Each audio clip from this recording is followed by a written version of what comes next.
up, guys, and welcome to the Day 14 recap of the 2016-2017 NBA season. I'm just gonna put some numbers up on the screen, and can we all just take a minute and just look at them?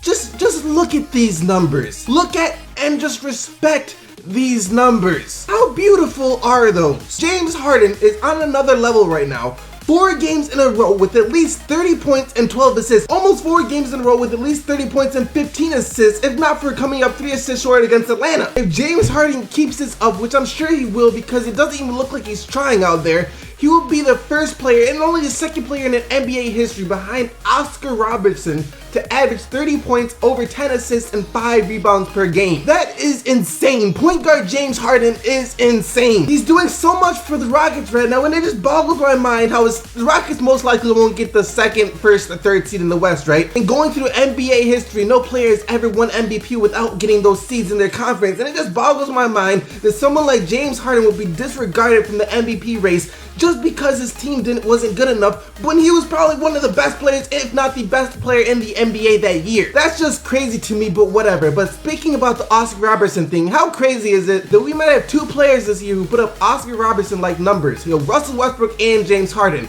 That should tell you something about the NBA right now. We are living in a very special time in the NBA, and you guys should all be appreciating it. You might not feel the way if you're John Wall, though. John Wall is mad. He's sick of losing, and he said he doesn't feel respected around the league. He's not getting the respect he thinks he deserves. And look, John Wall is a fantastic player. He's a fantastic point guard, stuck in not so good of a situation right now. And you could see his tipping point yesterday as he picked up 2 quick technical fouls and got ejected late in the 4th quarter. He is extremely frustrated, and if you're the Wizards management, this has to worry you because you don't know what could happen next. If this team doesn't start racking up some W's quickly, then John Wall might demand a trade. And if that's the last thing you want to happen if you're the Wizards front office.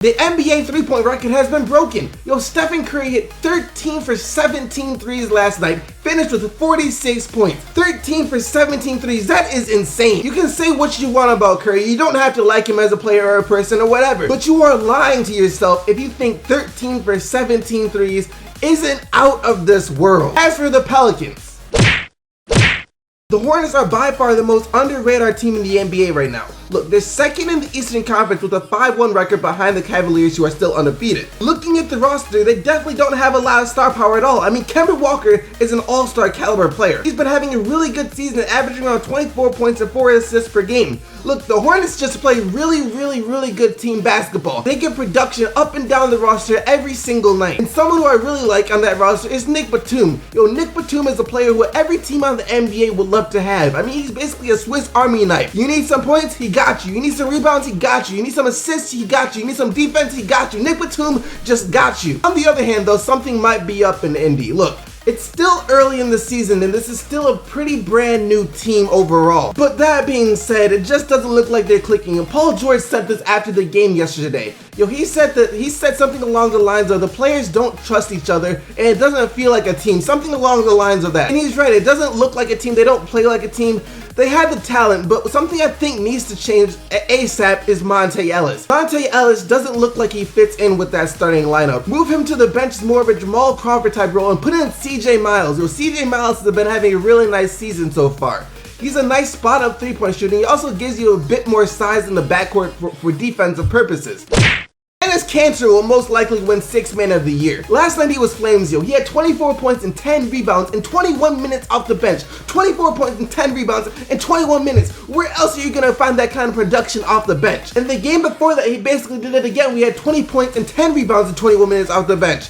That's freaking insane. And the Thunder moved to 6-1 on the year, still tied with the Clippers for the best record in the West. And it's nice to see them prove that they can still win, even when Russell Westbrook doesn't have as monstrous of a game as he's been having. Russell Westbrook still did something ridiculous. I think it was like he scored and assisted on 20 straight points, but this was still his worst game of the season, and it was nice to see the Thunder still be able to get the win. Is it bad that I'm glad that my Pistons only lost by 32? That was a hard game to watch. I'm just gonna be straight up with you guys. It was a hard game to watch. I didn't like it. I didn't like it at all. I mean, we were down by 40 at one point. I mean, the score was like 80-40, basically halfway through the 3rd quarter. I thought the Pistons were gonna score 60 points in the game. Clippers score 120, they double us up, and I wouldn't be able to show my face again. So I'm actually kind of glad they lost by 30 because I can at least still show my face.